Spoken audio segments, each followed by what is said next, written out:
Dostlar dün yeni Dogecoin geliyor dedik ve bugün geldi. Bakın daha dün ya canlı yayında Shibcoin'e, Shib Token'a dikkat çektik. Bugün herkes her yerde deli gibi Shibcoin'i konuşuyor. Videolarımı hiç kaçırmadan izleyenler para kazandırma şansı en yüksek coinleri genelde böyle tereyağından kıl çeker gibi yakalıyorlar dostlar. Dün katılı özel yaptım ama sonrasında da herkes açtım canlı yayında, özellikle Shibcoin'den, Shib Token'dan bahsettim. Bakın dedim, Elon Musk bir süredir bu coin'i shilliyor. Doğrudan veya dolaylı olarak shilliyor. Dogecoin'e göre çok ucuz. Hatta fiyat karşılaştırması bile yaptık aynı grafikte. Kanalda var. Bir önceki videoyu izleyebilirsiniz dostlar ve bugün zaten bomba patladı. Bakın neler oldu neler. Binance borsası flash bir duyuru yaptı ve dediğim gibi dün bahsettiğimiz, uyardığımız bu Shibcoin'i listeleyeceğini duyurdu dostlar. Akabinde de zaten hani duyurdu. Akabinde de borsada işlem açtı. Sonuçta ne derseniz tam %250 yükseldi. Yani böyle olaylar. Crypto.com'da da listelendi mesela ve hangi borsalarda var diye dün de ben söylemiştim. Mesela Huobi'de var dostlar. Oralarda da var. Yani oralardan da bakılabilir. Bir de mesela bu son dönemde benim karşıma şu cümle çok fazla geliyor. Sosyal medyada, işte yüz yüze görüştüğüm insanlarda. Ya Binance'de yok, ben nereden alacağım? Hani bir coin söylüyorum mesela. Abi Binance'de yok ki, ben nereden alacağım? Muhabbeti çok oluyor işte. Dostlar şu çok net. Bakın bir coin'in Binance'a girmesini beklerseniz büyük karın genelde çok azıyla yetinirsiniz. Ya toptancıdan almak varken neden hani Migros'tan, Carrefour'dan alınır ki? O hesap aslında. Yani siz gidersiniz Migros'ta, Carrefour'dan alırsınız. Ben giderim veya işte izleyiciler gider. Tabii ki de doğru stratejiyi ve doğru coin'i seçmek lazım. Toptancıdan alır, daha ucuz alır. Çünkü Migros'a, Carrefour'a gidene kadar pahalanır, yükselir. Evet dostlar, her neyse bugün altcoin'ler özellikle Ethereum önderliğinde yükselirken ve size ne yapacağız? Bugün aslında mümkün olduğunca ucuz coin'lerin yer aldığı bir altcoin sepeti yapacağım. Bir de Bitcoin'de güzel bir haberim var size. Bu tür videoların ve canlı yayınların kesintisiz şekilde devam etmesini isterseniz kanalıma abone olarak destek olmayı sakın unutmayın. Şimdi ne yapıyoruz? Kesinlikle yatırım tavsiyesi vermeden bam başlıyoruz dostlar. Evet bakın, öncelikle dostlar şurası bir kesin. Altcoin rallisindeyiz ve hangi aşamada olduğumuzu en gerçekçi verilerle sizlerle paylaşacağım. Bakın dostlar, hatta altcoin rallisinin en sert zamanlarındayız. 100 üzerinden bakın neredeyiz? 90'lardayız, 94'lerdeyiz falan. Bu aralarda gidip geliyor. Aralarda yaşadığımız düşüşlerle birlikte ufak tefek düzeltmeler olsa da dostlar, yani piyasa bence bir süre daha büyümeye devam edip altcoin'ler son vuruşu Bitcoin'den akacak parayla yapabilirler. Bu süreçte geçenki canlı yayında da Bitcoin dominansının artık şu saatten sonra çok da fazla öneminin kalmadığını söyledim. Evet, dominansın önemi var ama rakamsal olarak, yüzdesel olarak bir önemi yok. Artık kalmadı. Çünkü hani Bitcoin'in dominansı yani %46 ama hani 46 da olsa, 36 da olsa, 26 da olsa abi şu saatten sonra bizim bakmamız gereken tek nokta şu: Bitcoin'den altcoin'lere kayabilecek bir para var mı? Bir hacim var mı? Yok mu? Biz artık ona bakacağız. Yani %26 olmuş, %16 olmuş, %66 olmuş. Şu saatten sonra bunun çok da fazla önemi yok dostlar. En mantıklı, en akılcı yorum bence bu. Şimdi evet, Bitcoin ne yapıyoruz? Bitcoin 58-60 bin dolar aralarında gidip geliyor ve biliyorsunuz Bitcoin içerisinde de büyük bir para var. O halde dominans rakamına çok da fazla takılmadan Bitcoin'den kayabilecek parayla altcoin'ler son bir tur daha roketleyebilir ve o öldürücü vuruşunu, son vuruşunu yapabilir. Umuyoruz, istiyoruz böyle olsun. Hatta bakın dostlar, ekranda da şuradan göstereyim size. İlk 50 coin'in dostlar son 90 gündeki performansı Bitcoin'den çok daha iyi aslına bakarsanız. Mesela işte Doge'dur, Matic'tir, Ethereum Classic gibi bomboş bir proje bile ya işte boğa sezonu, yani sırası gelen yükseliyor. Projenin ya da altcoin'in çok da dolu olmasına gerek yok. Hatta Ethereum Classic için ben size şunu söyleyeyim abi. 3,5-4 senedir bu piyasa içerisinde aktifim, videolar yapıyorum, bilmem neler yapıyorum. Ya abi Ethereum Classic'te gerçekten development tarafında, proje anlamında ben hani böyle ayakları yere basan bir güncelleme hiç görmedim diyebilirim size. Evet, şimdi devam edeceğiz. Ne olabilir şu süreçte dostlar? Birçok farklı stratejiyle aslında altcoin sepetleri yapabilir. Ben de zaten farklı stratejilerle sepetleri sizlerle paylaşıyorum ki herkes her stratejiye uymayabilir. Siz de içinden en uygun olanı alır bakarsınız. Yani fikir olarak size güzel bir fikir verebilir ve az sonra zaten yepyeni ve en güncel altcoin sepetini yapacağız ama öncelikle dostlar, Bitcoin ve altcoin'lerde şu an küçük yatırımcının mutlaka bilmesi gereken en yeni ve en önemli olaylara bam geçiyoruz dostlar. Öncelikle bakın, Bitcoin'deki güzel güzel haberle olaya şöyle bir girmek istiyorum dostlar. Ekranda da görüyorsunuz. Bakın, kripto para marketinde fake bir yükseliş var mı yoksa yok mu? Buna birazcık baktığımız zaman şu an kesinlikle balinalardan kaynaklı fake bir yükseliş yok. Onu söyleyebilirim size. Şurada mesela 2 tane çizgi var ya dostlar, bakın. Şöyle yapayım hatta. Burada 2 tane çizgi var.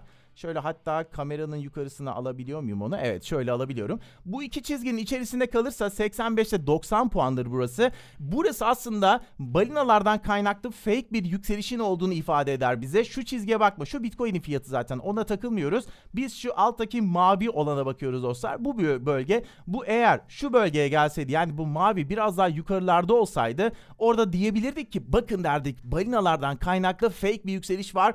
Dolayısıyla sert düşüşler gelebilir derdik. Ama şu an için en azından güzel haber şu: öyle bir olay yok. Yani düşüşün balinalardan kaynaklı olabilecek bir tarafı yok şu an. Evet, yani balinalar herhangi bir operasyon şu an çekmiyorlar. Markette Kofti'den yükseliş en azından şu an için yok. Bu arada şöyle söyleyeyim, mutlaka bildirimleri açın dostlar. YouTube'da da bu konuyla ilgili zaten önemli gelişmeler olursa sizlerle flash acil videolarla paylaşırım. Bir de Telegram kanalımız, grubumuz var dostlar. Mutlaka oralara da katılın. Linkleri açıklama kısmına ekliyorum. Evet, bam bam devam ediyoruz. Bakın, durmak yok. Şimdi kurumsallara bakıyoruz. Kurumsallar zaten şu an var ya, deli gibi Bitcoin toplamaya devam ediyorlar. Bitcoin hareketlerini şu an zaten göreceğiniz üzere birazcık kurumsallar şey yapıyorlar, hareketini belirliyorlar.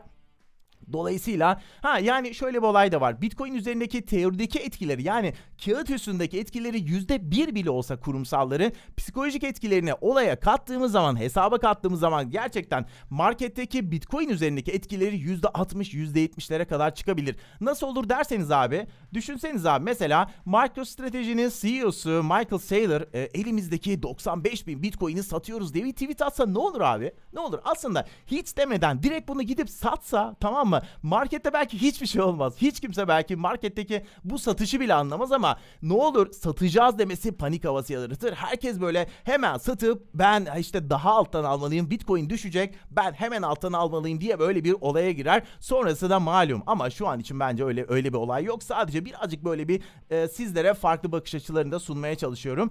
Ve XRP'ye şöyle bir dönecek olursak, XRP'de de tahmin ettiklerimiz gerçekleşiyor. Tekrar borsalara adım ekleniyor dostlar. Mesela en son işte FMX borsası ekliyor dostlar. Bunlar XRP adına güzel gelişmeler ama mahkeme tarafında da Ripple'ın eli daha da güçlü olsa da, zaten mahkemede eli güçlü olduğu için diğer borsalara yani delist edilen borsalara ekleniyor ama sonuçta mahkemeden net ifadede net sonuçta gelmedi. O tarafta yine de şöyle dikkatli olmak lazım. Bu arada XRP demişken dostlar, şöyle Ripple XRP üzerine geliştirilen nadir olaylardan bir tanesi olan XRP People'dan da size şöyle çok kısaca bahsetmek istiyorum. Linkini açıklama kısmına eklerim. Oradan da isterseniz tıklayıp şöyle bir bakabilirsiniz. Valla XRP People diye böyle bir olay yapmışlar. Cüzdan, staking ve XRP'ye, Ripple'a yönelik haber ve içgörülerin her gün yenilenerek paylaşıldığı bir portal düzenlemişler dostlar. Hani cüzdan ve yani staking olayı biraz zaten sıkıntılı işler, biliyorsunuz. Oralara böyle çok büyük paraları yatırmamak lazım.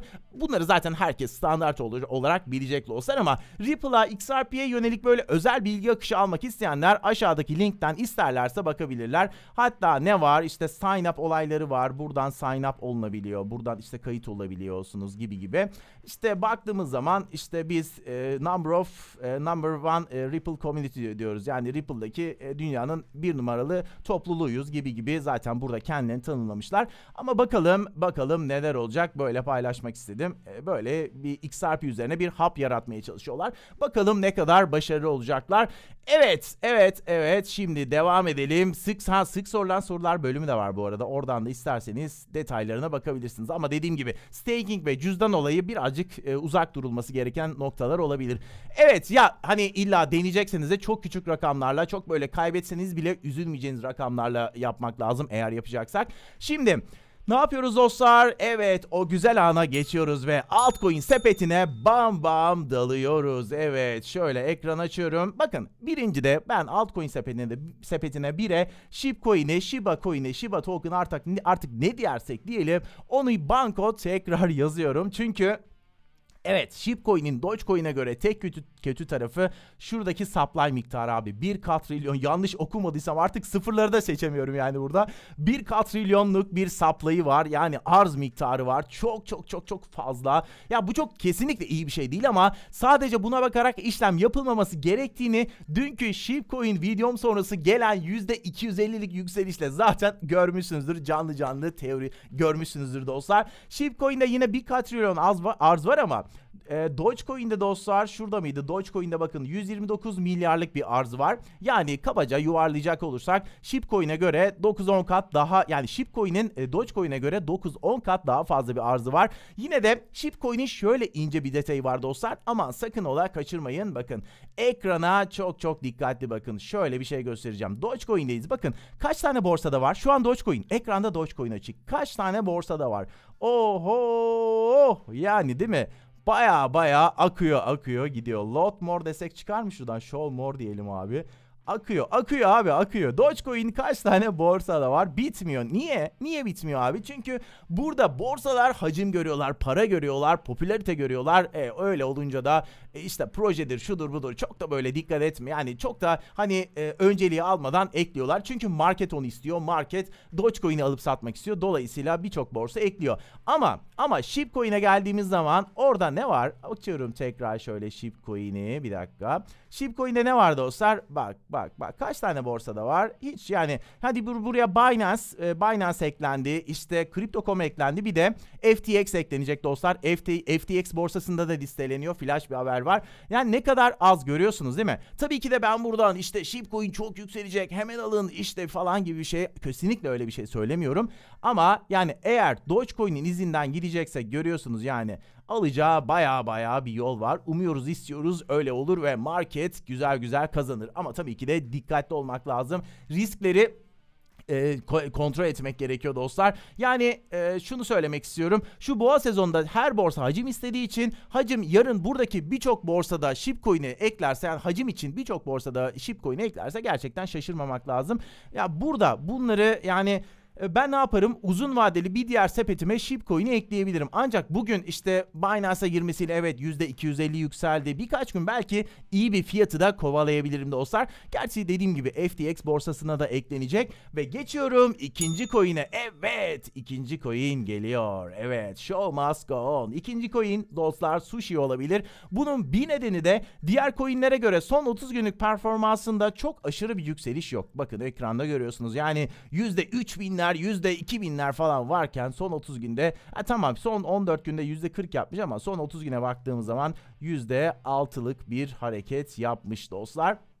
Ve yani burada ben şunu söylemek istiyorum. Maksimum arzına bakın abi, 250 milyon, yani çok fazla değil. Evet, daha düşükleri var ama bunun teknik analizi de güzel. Tabii ki de ben burada alın satın demiyorum. Yatırım tavsiyesi değil. Şöyle bir açtığımız zaman dostlar bakın Shipcoin'in şu an teknik analizi Sushicoin'in şu an teknik analizini açtım. Aklım böyle Shipcoin'de kaldı. Bu ara bayağı böyle bir hani al sat tarafına girdiğim için. Neyse kankalar, şimdi devam ediyoruz. Bakın altcoin'lerde bir tur daha yaşanabilecek sert yükseliş. İşte Sushi 2 kata kadar yükselebilir. Yani evet, güzel haber. Buradan şöyle bir roketleyebilir. Tabii ki buradan böyle birazcık simgesel çiziyorum. Buraya geldiğinde yükselecek demiyorum.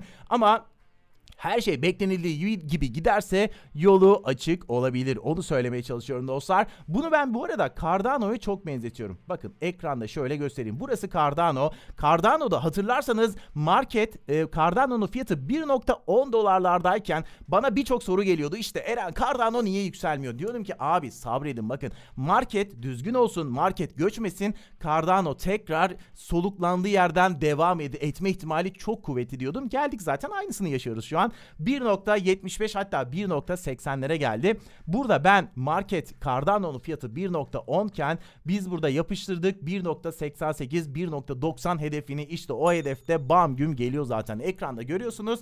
Şimdi dostlar yani ben bunun birazcık olayını ona benzetiyorum. Yani biraz, tabii ki bu biraz daha küçük bir grafik, bu biraz daha büyük ama büyük olduğun zaman zaten daha geç gelme olayı var. Eğer hedefe gidecekse daha geç gitme olayları oluyor biliyorsunuz. Bu boğa sezonunda en karakteristik özelliklerinden bir tanesi de hedefe geç gitmesi. Evet, şimdi Devam ediyorum, devam ediyorum. Ha, zaten şöyle bir olay da var dostlar. Sushi'nin biliyorsunuz SushiSwap adında bir olayı da var. Bir borsası var dostlar. Yani burada da işte neler var? Birçok ürünü var. Yani Uniswap'ın yolundan gidebilir. Yani Uniswap'ın işte staking'ler var, dAps'ler var, programları var gibi gibi.